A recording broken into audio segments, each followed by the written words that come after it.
in the rarefied air of Manhattan's Upper East Side, where money was old, quiet, and vicious, some legends were not born of achievement, but of terror. At the Celestial, a restaurant so exclusive it felt less like a business and more like a private club, suspended 80 floors above the city. One name was a shard of ice in the warm hum of conversation. Serafina Monroe. She was the wife of Marcus Monroe, a titan of private equity, and her cruelty was as meticulously curated as her art collection. A flick of her wrist could get a sommelier blacklisted. A single, bored sigh could end a chef's career. For a decade, she had reigned as the undisputed queen of this glass and steel kingdom. But every empire built on fear has a fatal flaw. It assumes everyone is afraid. What happens when a new waitress, a quiet, watchful young woman with a poker face forged in a life she'd rather forget, sits down at the table? This isn't just a story of a bully getting her comeuppance. It's the story of a high-stakes bluff, where the pot is a woman's life and the final card is the truth. The air inside the Celestial smelled like success.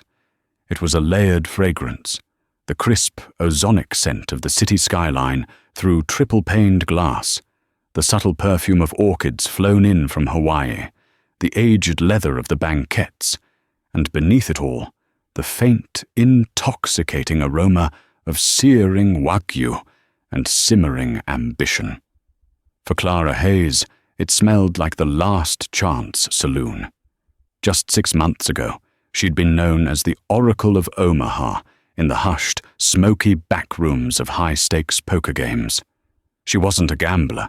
She was a reader of souls. She could tell a man's entire life story from the way his thumb trembled against a stack of chips. She could spot a bluff from across a room by the barely perceptible tightening of a muscle in a player's jaw. Then came the game in Monaco, the one with the Russian oligarch who didn't just lose money, he lost face. He hadn't taken it well. Clara had walked away from the table that night, leaving her winnings and her nerve behind, and vanished into the anonymity of the service industry. Now, she was adjusting the starched cuff of a uniform that cost more than her entire wardrobe, the fabric stiff and unforgiving against her skin. Her first week was a master class in unspoken rules, water glasses filled to a precise half-inch from the brim. Silverware aligned with the geometric precision of a military parade. A dropped napkin was to be retrieved with a movement so fluid it was practically invisible. The most critical rule, however, wasn't in the employee manual. It was delivered by Leo, the head sommelier, a man whose weary eyes had seen more fortunes rise and fall than the stock market. He was polishing a burgundy glass, his movements a slow, practiced ritual. "See that corner table?" he murmured, his voice a low rumble. He nodded towards the prime piece of real estate, a semicircular booth with a panoramic view of Central Park, currently unoccupied. "That's the throne." Clara followed his gaze. The booth was set apart, an island of plush navy velvet in a sea of cream leather. "And the Queen holds court every Thursday at 7, Leo continued, his voice dropping. "Serafina Monroe."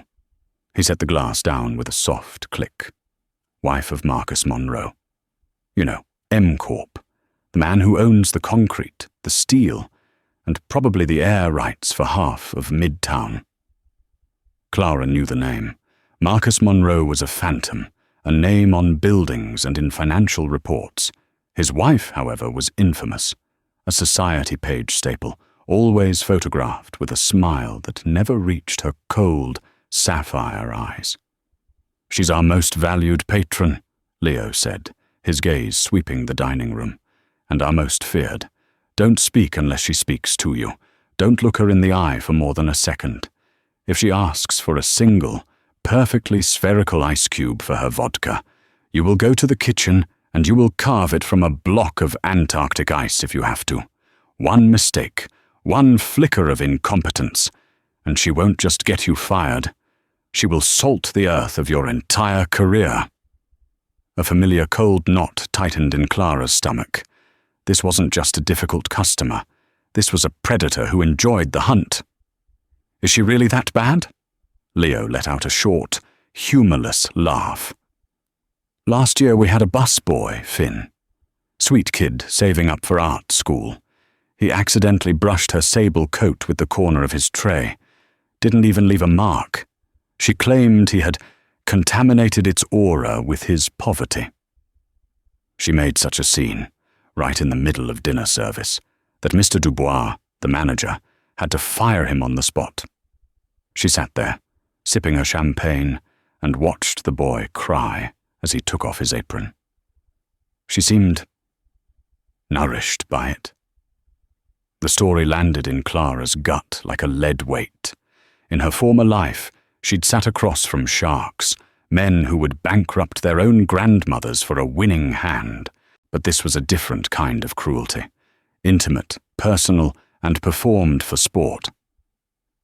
At precisely 7 o'clock, a hush fell near the entrance. The hostess, a young woman whose smile seemed permanently brittle, led the Monroes to their table. Marcus was older, with a mane of silver hair and the weary posture of a man who had won all his battles and was now bored by the peace. But all eyes were on his wife. Seraphina Monroe was a vision of calculated perfection. Her auburn hair was swept into a chignon so flawless it looked like spun glass. A dress the color of liquid mercury clung to her impossibly slender frame, and a single, enormous sapphire rested in the hollow of her throat. But her face was the true spectacle. It was a masterpiece of surgical artistry, beautiful but utterly devoid of warmth, like a portrait painted on ice. Her blue eyes swept the room, and Clara could practically feel the staff shrink back from her gaze. It was a look of bored appraisal, of someone scanning for imperfections to extinguish.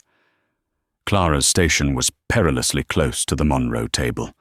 For the first hour she moved like a ghost, refilling water glasses and clearing plates for her own tables, her senses on high alert. She could hear Seraphina's voice, a low, melodic purr that somehow carried across the room. She wasn't loud. Her power was in its quiet lethality. She sent back a bottle of Chateau Margaux, claiming she detected a note of pathetic desperation from the vineyard, a statement that made Leo the sommelier visibly age 5 years. She complained that the flickering candlelight was aggressively middle class. Each complaint was a small, precise jab, a reassertion of her dominance over the world she inhabited. The main event occurred during the dessert course. A young waiter named Carlos, his hands trembling slightly, was serving the table adjacent to the Monroes. As he set down a delicate raspberry soufflé, his jacket sleeve, for a nanosecond, passed over the airspace of Seraphina's side plate. He didn't touch anything. He wasn't even close. But Seraphina recoiled with the dramatic flair of a silent film star, her hand flying to her chest. "Excuse me," she said. The 2 words sliced through the restaurant's ambient hum. Carlos froze, the color draining from his face. "Yes, Mrs. Monroe?" "Did you see what you just did?" she asked, her voice dangerously soft. "Your arm. It was over my bread. My butter. I am so sorry, Mrs. Monroe. I did not touch anything." "You didn't have to," she replied, placing her fork down with a deliberate, metallic click. "The air is contaminated. The very thought of your sleeve, which has brushed against the subway, the street, who knows what else, hovering over my food.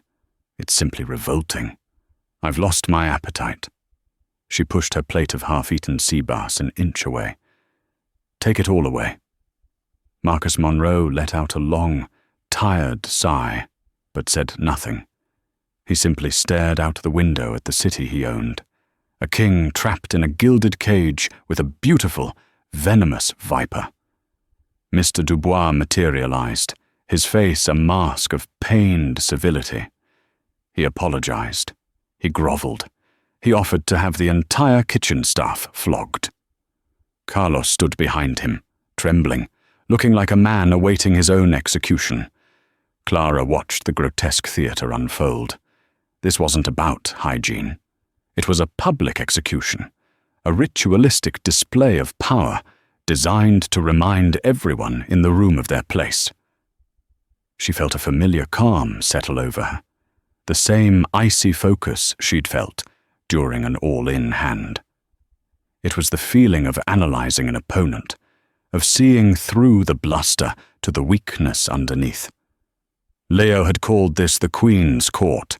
He was right. And Clara Hayes, standing in the shadows with a silver water pitcher in her hand, had just met the Queen. What he didn't know was that Clara had spent the last 5 years of her life learning how to dismantle people who believed they were untouchable. She knew that everyone, no matter how powerful, had a tell, and she had a feeling she had just seen Serafina Monroe's. It wasn't in her eyes or her hands, it was in her words. Contaminated aura. Poverty. Theatrical, yes, but also strangely specific. It was a tell worth investigating. A week later, Clara found herself directly in the line of fire. Carlos, the waiter from the previous week, had unsurprisingly quit. By a cruel twist of scheduling, his station, which included the royal court at table 9, was assigned to Clara. Mr. Dubois delivered the news with the grim solemnity of a general sending a soldier on a suicide mission. "Mitchell," he said, using her assumed last name, "you're steady. You're on the Monroe table tonight." A wave of sympathetic glances washed over her from the other staff. From behind the bar, Leo gave her a subtle, worried frown. Clara simply gave a crisp nod. "Yes, Mr. Dubois." She spent the next hour preparing for battle. She reviewed the Monroe file, a document thicker than a small-town phone book. Serafina preferred Sancerre, chilled to exactly 45 degrees. She insisted her bread basket contain only brioche, no rustic grains. Marcus drank a specific single-malt scotch, a Glenmorangie 25, neat. Every detail was a potential landmine. When the Monroes arrived, Clara was a portrait of calm efficiency. She approached the table, her posture straight, her expression a perfect blank slate. "Good evening, Mr. and Mrs. Monroe. My name is Clara. I will be your server this evening." Serafina's eyes scanned her, a cold, dismissive appraisal that lasted a beat too long. She didn't respond. "Vodka," she clipped, turning her attention to the menu. "Sphere of ice." "Of course," Clara replied, her voice even. She executed the opening salvo flawlessly. The vodka arrived, the single crystal-clear orb of ice clinking softly against the glass. The scotch was poured. The brioche-only basket was placed on the table. For a fleeting moment, Clara allowed herself to think she might survive the night.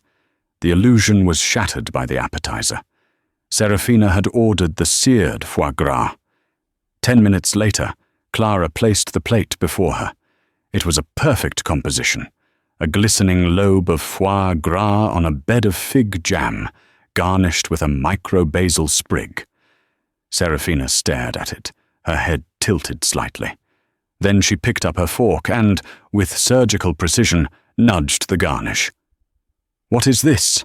she asked, her voice deceptively mild. "It's micro-basil, Mrs. Monroe." "I am aware of what it is," she said, her eyes narrowing.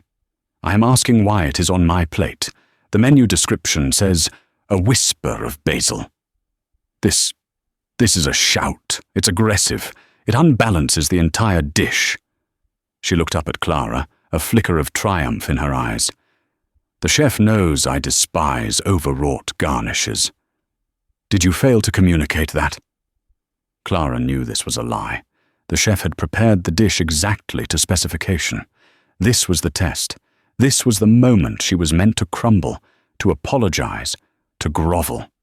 It was the opening move in Serafina's cruel game. Instead of panicking, Clara's mind went into game mode. She analyzed her opponent. Serafina wasn't angry, she was expectant. She was waiting for the fear, the fluster, the reaction that would confirm her power. Clara decided not to give her the satisfaction. "You are absolutely right to point that out, Mrs. Monroe," Clara said, her voice a perfect blend of professional deference and unshakable calm. "My sincerest apologies. The nuance was lost. I will have a fresh plate brought to you immediately, with the garnish served on the side for your approval." She reached for the plate, but Serafina held up a hand, a gesture that was both elegant and dismissive. "No, don't bother. The moment is ruined." She turned to her husband. "You see, Marcus, this is what I mean. The standards are slipping. It's an epidemic of mediocrity." Marcus Monroe merely swirled the amber liquid in his glass. "It's a leaf, Sarah." "It is never just a leaf, Marcus," she snapped, her voice like cracking ice. "It is a reflection of a standard this Waitress clearly fails to comprehend." Her venomous gaze returned to Clara. "What was your name again?" "Clara, Mrs. Monroe." "Clara," Serafina repeated, tasting the name as if it were poison. "Well, Clara, I suggest you learn the importance of details if you wish to have a future in this industry." The threat was unmistakable. The diners at the next table were now shamelessly eavesdropping. This was the floor show. Clara held Serafina's gaze. She didn't flinch. She gave a small, almost imperceptible nod. "Thank you for the lesson, Mrs. Monroe. I will ensure the remainder of your meal is flawless." She retrieved the plate and walked to the kitchen, her steps measured, her back straight. She could feel Serafina's eyes on her, burning. Her composure was, in itself, an act of rebellion. An emotional collapse would have been a victory for Serafina. Panic would have been a trophy. This calm, professional acceptance of a fabricated complaint was something else entirely. It was a refusal to play. When she entered the kitchen, the executive chef, a volatile genius named Julian, was already fuming. "The garnish was perfect. I weighed it myself. That woman is a succubus." "I know," Clara said quietly, "but she's not angry about the basil." For the rest of the meal, Serafina ignored Clara completely, a silence more menacing than any complaint. But Clara noticed something. Serafina kept stealing glances at her, a flicker of profound irritation in her eyes. It was the look of a cat whose mouse had refused to run. She had tried to draw blood and had been met with a placid, unyielding surface. As they were leaving, Marcus Monroe paused beside Clara while his wife swept ahead. He discreetly pressed a folded $200 bill into her hand. "I apologize for my wife," he mumbled, his eyes fixed on the floor. "She's particular." Clara watched them go, the crisp bill feeling like a piece of evidence in her palm. It wasn't about being particular. It was about breaking things to make sure you still could. And Clara Hayes, who had spent years reading the tales of powerful people, had just realized that Serafina Monroe's entire identity was built on the fear she inspired. And Clara, much to her own surprise, wasn't afraid. She was intrigued. And for a woman like Serafina Monroe, that was infinitely more dangerous. The encounter with Serafina lit a cold fire in Clara. This wasn't about revenge. It was about solving a puzzle. Her old poker mentor used to say, "The flashiest players have the weakest hands. They bluff with noise because they can't win with cards."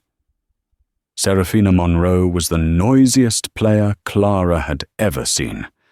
It was time to find out what cards she was hiding. Clara's investigation began in the trenches of the Celestial. The staff was a living encyclopedia of Serafina's cruelties. During lulls in service, in the cramped break room that smelled of espresso and anxiety, Clara listened. Remember when she claimed Amelia's perfume was an assault on her senses and made her change it in the staff bathroom, one waiter recounted. What about when she insisted the busboy polish the stems of the wine glasses a second time at the table because she could see the desperation of his fingerprints? Another added. The stories were all variations on a theme, a pathological obsession with perfection, purity, and the eradication of anything she deemed common. Her vocabulary was the key. Contaminated, tainted, common. These weren't the words of old money, which was usually too confident to notice such things. These were the words of someone terrified of being found out. It was the language of an imposter. Leo, the sommelier, became her most crucial source. One quiet Tuesday night, as he catalogued a new shipment of wine, Clara leaned against the cellar door. "Leo, you've been here forever. What was she like 10 years ago, when she first started coming in with Marcus?" Leo paused, holding a bottle of Waitress up to the light. Different. Trying to be the same, but the seams were showing.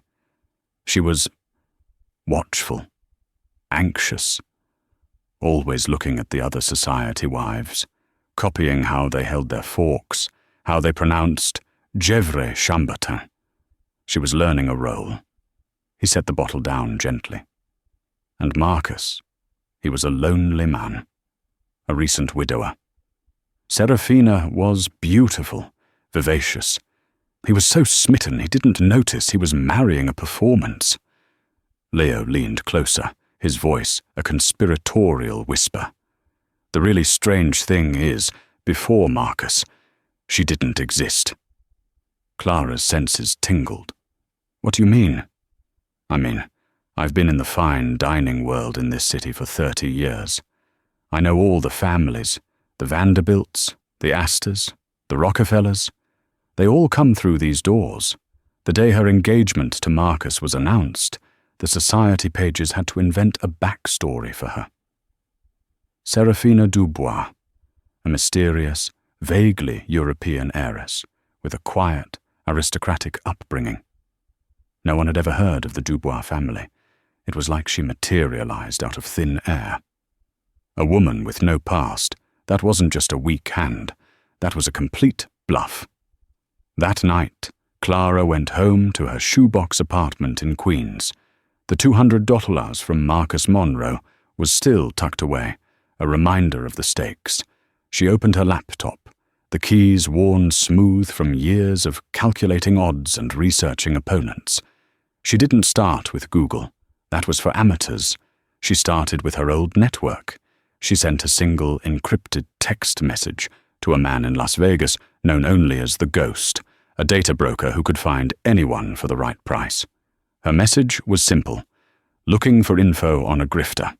Female, late 40s now.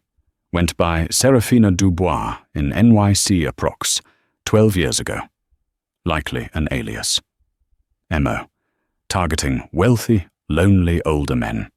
Any chatter? Then she began her own, more subtle search. She didn't look for Serafina. She looked for Marcus Monroe, specifically in the 2 years leading up to their marriage. She scoured photo archives from charity galas, museum openings and opera premieres, and she found him, looking lost and lonely in the background of dozens of photos. Then, about 18 months before the wedding, a new face began to appear at his side. A beautiful redhead, not yet the polished ice queen, but the raw material. In some photos, she looked nervous, out of place. In others, she watched Marcus with an intensity that wasn't love, it was assessment.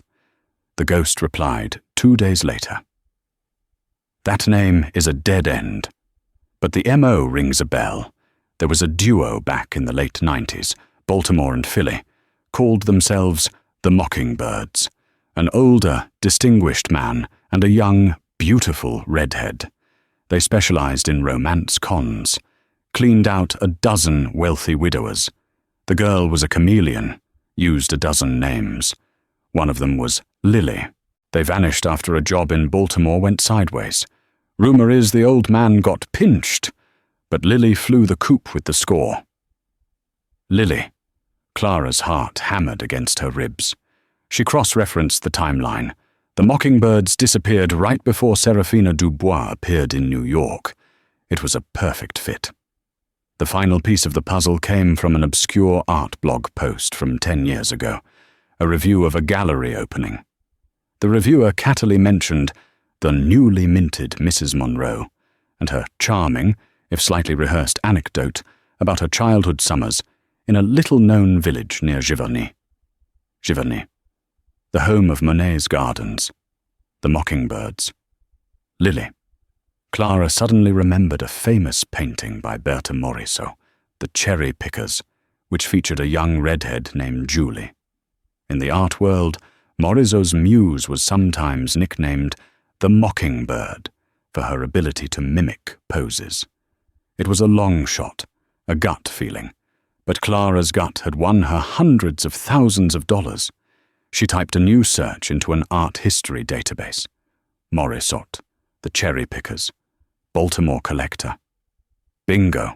A record of a private sale in 1998.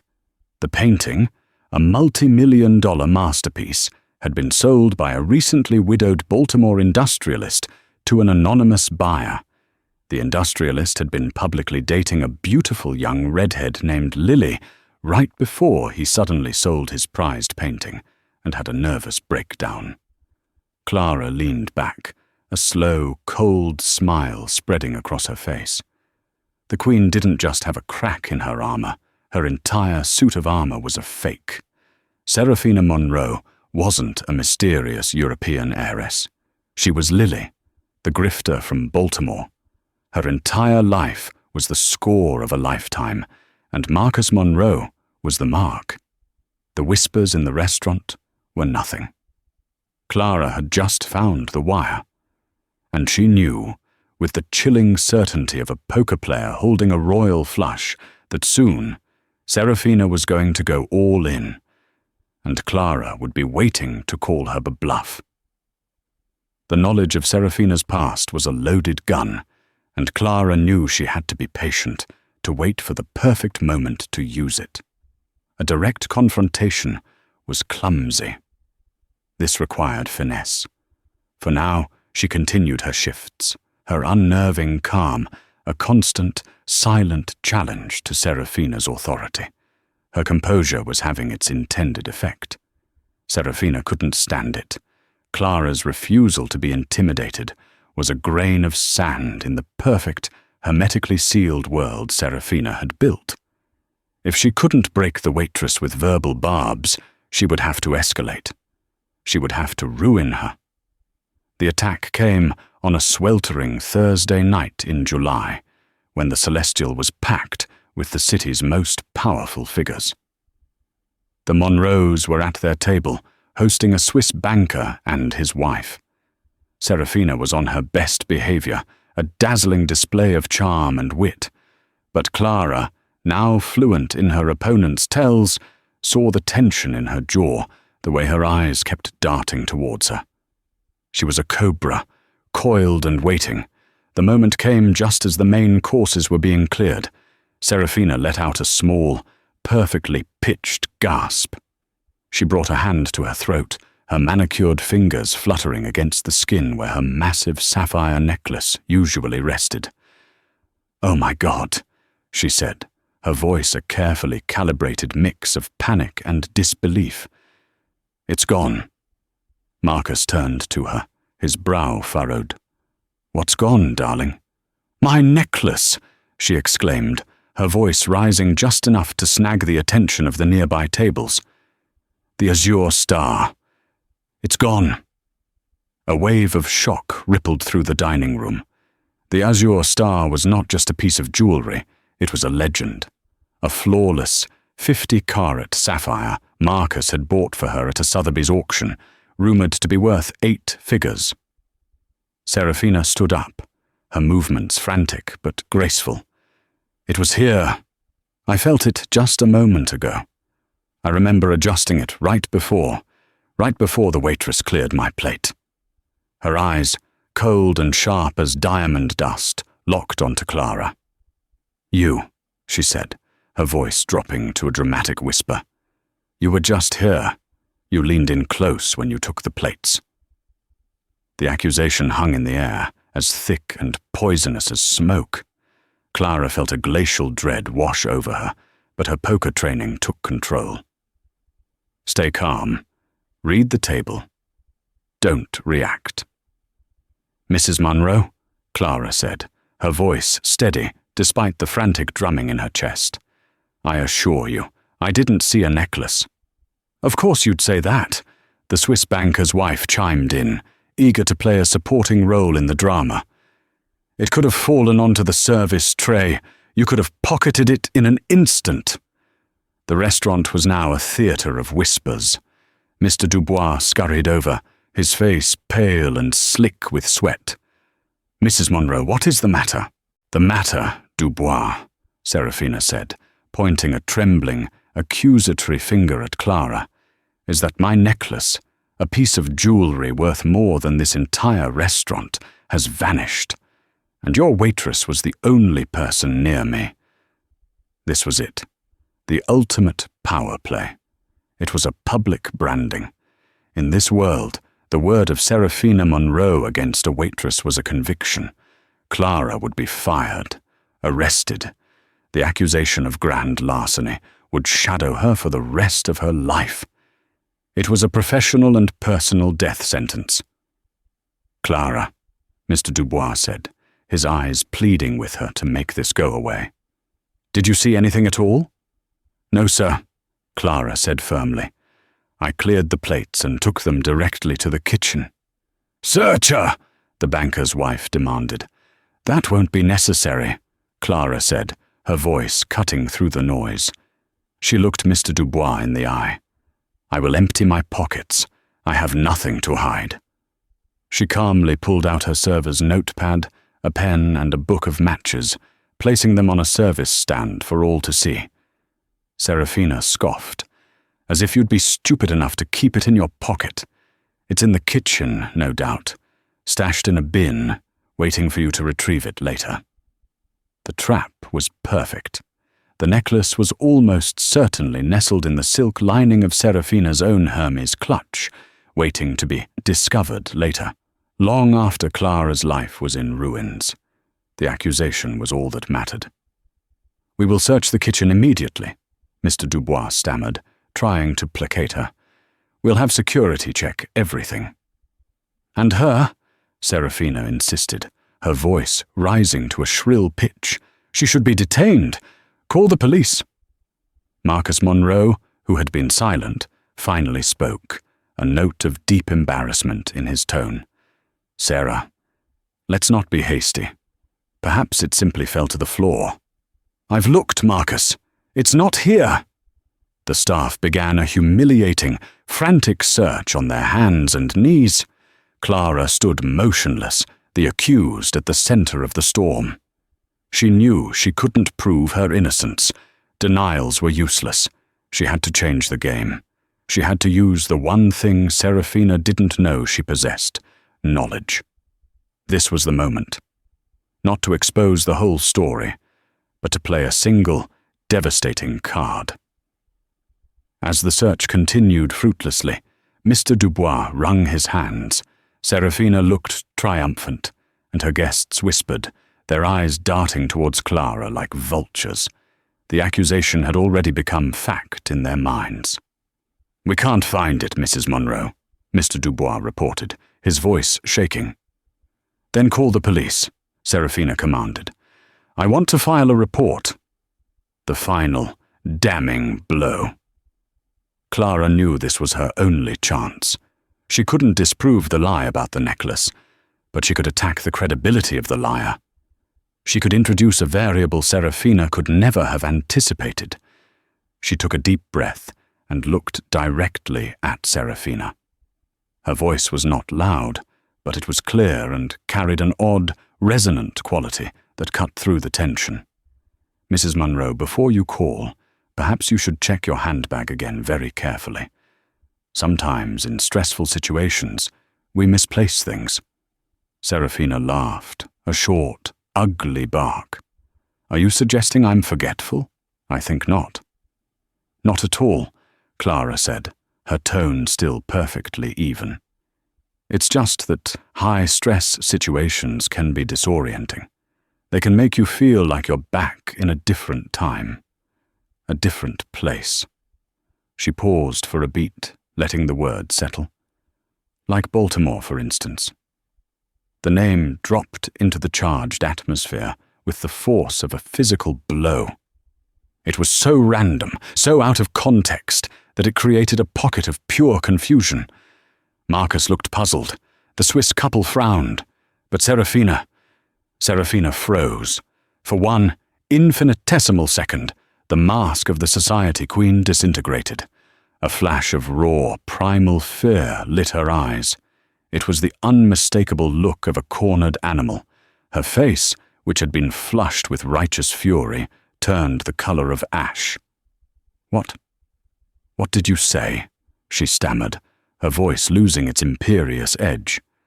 Clara held her gaze, her expression unreadable. "I said, things can be disorienting," she repeated softly. "My apologies if I misspoke." But the damage was done. The single card had been played. Clara hadn't accused her of anything. She had simply said a name that meant nothing to anyone else in the room, but everything to Serafina. It was a clear, silent signal. "I know." The shift in Serafina's demeanor was seismic. Her confidence evaporated. The fury that had been her weapon now seemed brittle and fake. She had lost control of the narrative.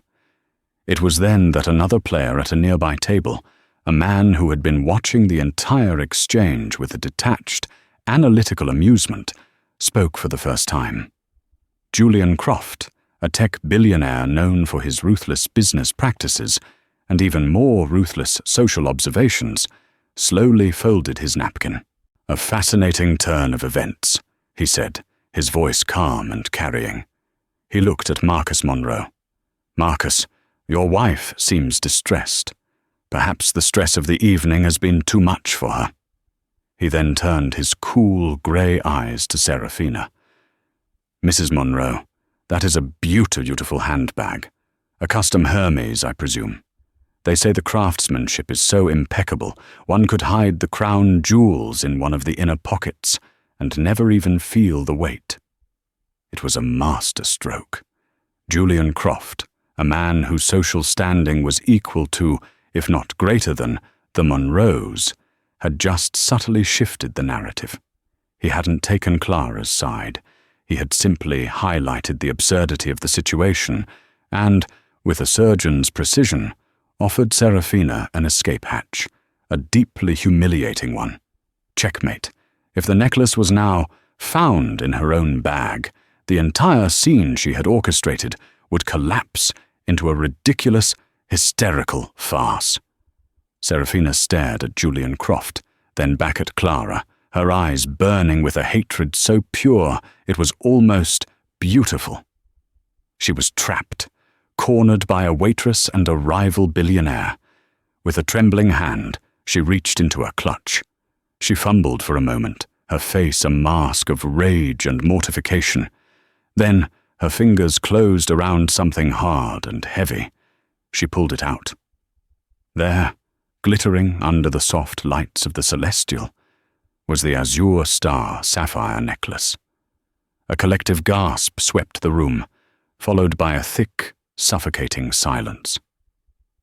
Serafina Munro didn't look like a powerful victim of theft.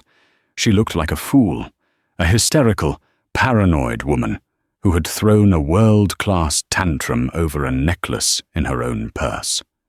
Her friends, the Swiss couple, suddenly found the condensation on their water glasses to be the most fascinating thing they had ever seen. The whispers around the room were no longer about a thieving waitress. but about the unhinged theatrics of Seraphina Monroe. Without another word, she snatched her bag, her face a mottled red, and stormed out of the restaurant.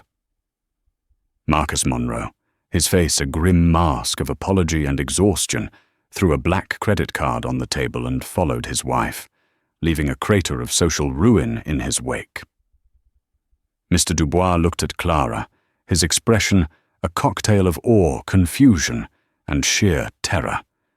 He didn't understand what had just happened, but he knew he had just witnessed a public execution, and the person holding the axe was his newest waitress. Clara took a slow, steadying breath, the adrenaline finally beginning to recede. She hadn't exposed Lily the grifter. She hadn't needed to. She had simply used a single word to unravel the thread of Seraphina's composure, making her look not just cruel, but laughably, pathetically ridiculous. And in Seraphina's world, to be ridiculous was a fate far worse than death. The aftermath of the necklace incident was not a sudden explosive change, but a slow, creeping dawn. Seraphina Monroe did not return to the Celestial. Her absence was more powerful than her presence had ever been. The oppressive fear that had permeated the restaurant for years slowly dissipated, replaced by an atmosphere of stunned relief and whispered legend. Clara became a figure of myth among the staff. They didn't know the details, only that she had faced the dragon and, without raising her voice, had sent it slinking back to its cave. But Clara knew it wasn't over. A woman like Seraphina, like Lily, didn't just accept defeat. Humiliation was a debt she would feel compelled to repay with interest. The next attack wouldn't be a public spectacle. It would be a quiet knife in the back. Clara needed more than just the knowledge of Seraphina's past. She needed leverage. She needed proof. Her first call was to the ghost. The Mockingbirds, the Baltimore job. Need to find the mark. The industrialist who sold the Morisot painting. The information came back within a day. His name was Alistair Finch, a man now in his late 80s, living in a quiet retirement community in Florida. He had lost his fortune and his reputation after the silence that fell in the wake of Seraphina Monroe's exit was a physical entity, a vacuum that sucked the sound and warmth from the room. The azure star lay on the white tablecloth like a fallen constellation, its cold fire a mockery of the human inferno that had just transpired. For a full minute, no one moved. Then, as if a spell had been broken, the restaurant exhaled. The whispers returned, but their character had changed. They were no longer the sharp, salacious hisses of gossip, but the low, awed murmurs of myth-making. Mr. Dubois approached Clara, his face a canvas of conflicting emotions. Terror, confusion, and a dawning, incredulous respect. He looked from Clara to the abandoned necklace, then back to Clara. He opened his mouth, but no words came out. He seemed to be looking at a waitress, but seeing an exorcist who had just banished the resident demon. He began, then stopped. He simply picked up the necklace with a trembling hand, as if it were radioactive, and scurried away towards his office. Leo, the sommelier, materialized at Clara's side, a freshly polished glass in his hand. He didn't say a word, just met her eyes. In his weary gaze, she saw the acknowledgement of a fellow professional who had just witnessed a master at work. He gave a single, slow nod, a gesture that conveyed more than 1,000 words of praise, and then melted back into the shadows of the bar. The adrenaline that had sustained Clara through the confrontation began to drain away, leaving a strange, hollow calm in its place. It wasn't the triumphant buzz of a winning hand. It was the quiet, profound exhaustion of having looked into an abyss and forced it to blink first. She knew, with chilling certainty, that this was not the end. She hadn't won the war, She had merely survived a catastrophic battle. A predator like Serafina, once publicly humiliated, wouldn't retreat. She would regroup, sharpen her claws, and come back for a kill. The next attack wouldn't be a theatrical display of power. It would be silent, precise, and aimed at the foundations of Clara's life. As she was changing out of her uniform in the cramped staff locker room, her phone buzzed. An unknown number. The message was terse, devoid of pleasantries. A car is waiting for you at the service entrance. We have a mutual interest in the structural integrity of the Monroe Empire. J.C. Julian Croft. Of course, he hadn't just been a spectator.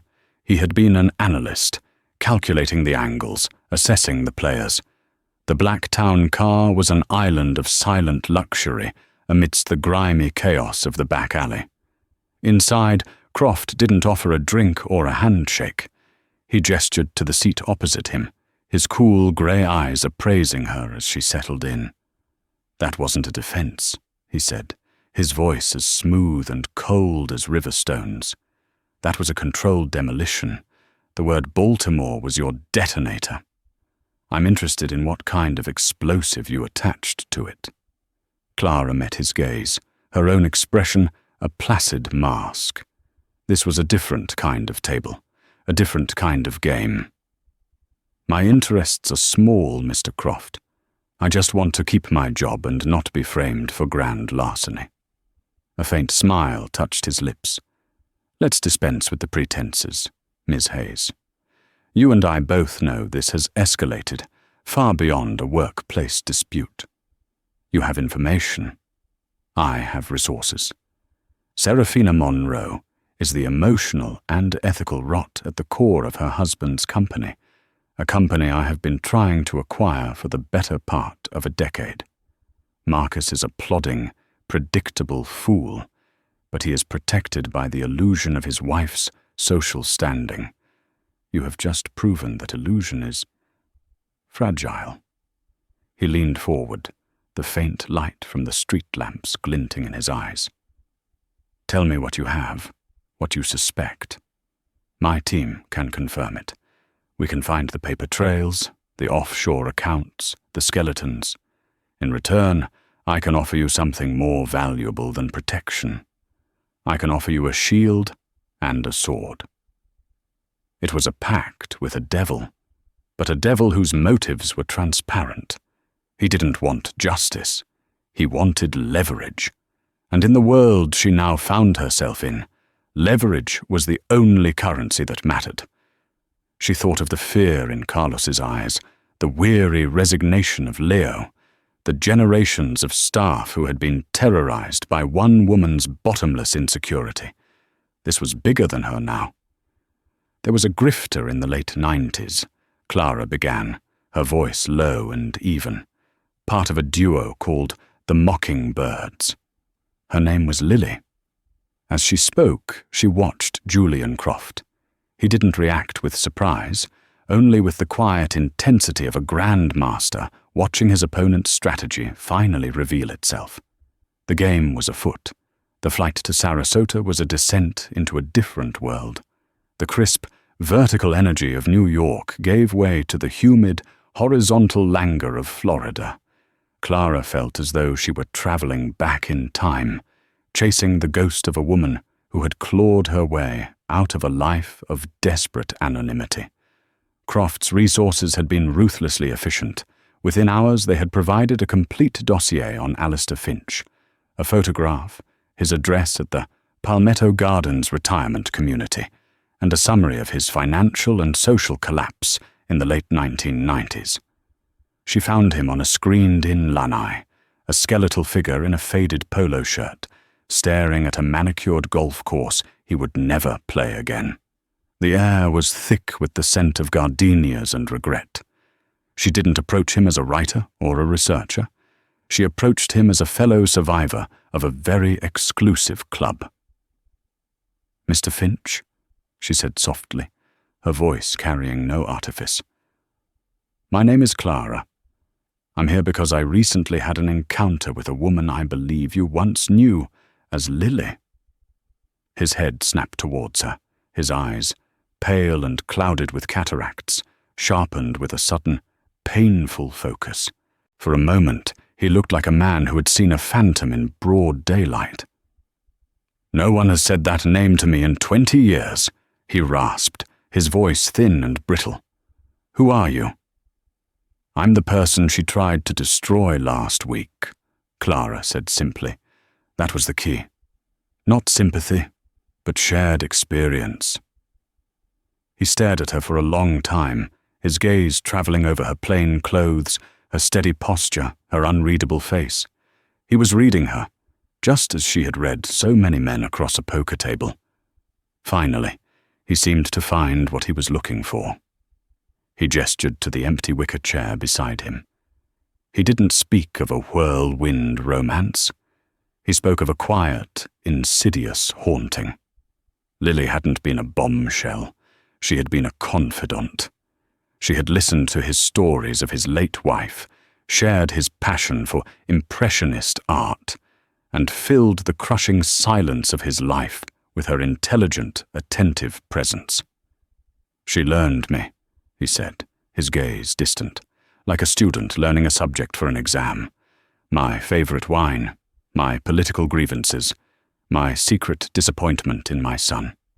She absorbed it all, and then she used it. She didn't steal the Morisot. She made me give it to her. She convinced me it was the one grand, romantic gesture of my life." The pain in his voice was not for the money. It was the agony of a man who had been made a willing accomplice in the desecration of his own soul. "When she thought she had truly fooled me on a point," he continued, a tremor in his hand. "When I had agreed to some outrageous lie she'd spun, she had a habit. A little tell. She would tap her left index finger against her thumb. Twice. Quick as a heartbeat. Tap, tap. A little private celebration. Clara's blood ran cold. She saw it as clearly as if it were happening now. Serafina, at the table in the Celestial, her head tilted, a flicker of triumph in her eyes, as Clara accepted the complaint about the basil. Tap, tap. The quiet, arrogant punctuation mark at the end of a successful lie. "Is there anything left?" Clara asked, her voice barely a whisper. "Anything at all that proves she was here?" He shook his head, a gesture of profound defeat. "She was meticulous, a ghost in, a ghost out. She erased herself from my life completely." He paused, his brow furrowed in concentration. "There was a book. She loved poetry. Keats. She said it was the only honest thing in the world." He shuffled inside, his movements slow and pained. From a dusty, neglected bookshelf, he pulled a thin, worn volume. "She left it on the nightstand the morning she disappeared. I think she forgot it. The only mistake she ever made." Clara took the book with a reverence reserved for sacred objects. A faded silk ribbon marked a page. La belle dame sans merci. The beautiful lady without mercy. In the margin, beside the final stanza. "And I awoke and found me here, on the cold hill's side," was an inscription, written in a graceful, looping script that was both elegant and chillingly detached. A fool's paradise is still a paradise. Clara photographed the page, the handwriting a tangible link across 2 decades of deception. It was the Rosetta Stone of Serafina's psyche. It was the murder weapon, left at the scene of the crime. The final confrontation was not in a sterile townhouse or a dark alley. It was, by Serafina's own design, back at the Celestial. She had Marcus pull strings, arranging for a private meeting after the restaurant had closed for the night. She wanted to face her accuser on her own throne, surrounded by the trappings of the power she believed she still wielded. Clara arrived to find the vast dining room empty, the tables ghostly in the dim cleaning lights.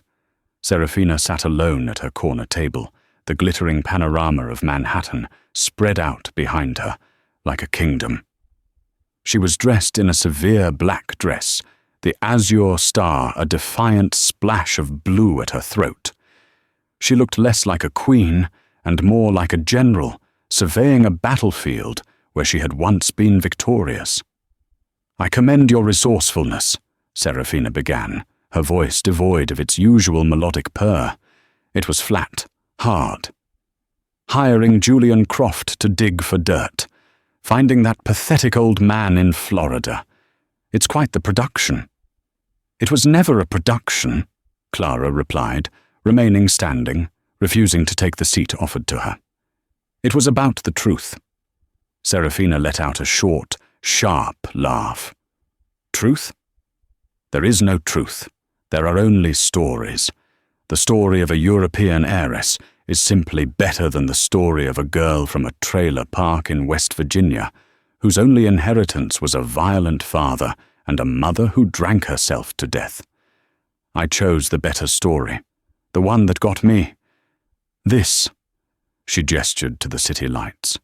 This was the core of her, Clara realized, the desperate, terrified girl still hiding inside the bespoke armor. "Your story hurt people," Clara said quietly. "In this world, you are either the one who hurts or the one who gets hurt," Serafina snapped. "You, of all people, should understand that. The poker player, the runner. I read your file, too. The Russian in Monaco. I can make one phone call, and your story will have a very messy, very final chapter."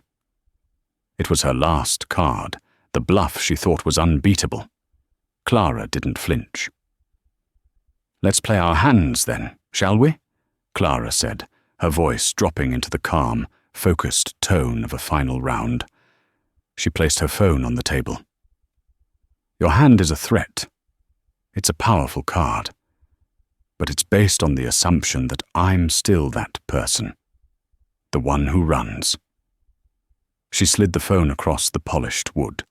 The screen was lit up, displaying the photo of the inscription. Serafina's eyes darted down. She saw the familiar lines from Keats. She saw the looping, intimate script of her own hand. A ghost from 20 years ago.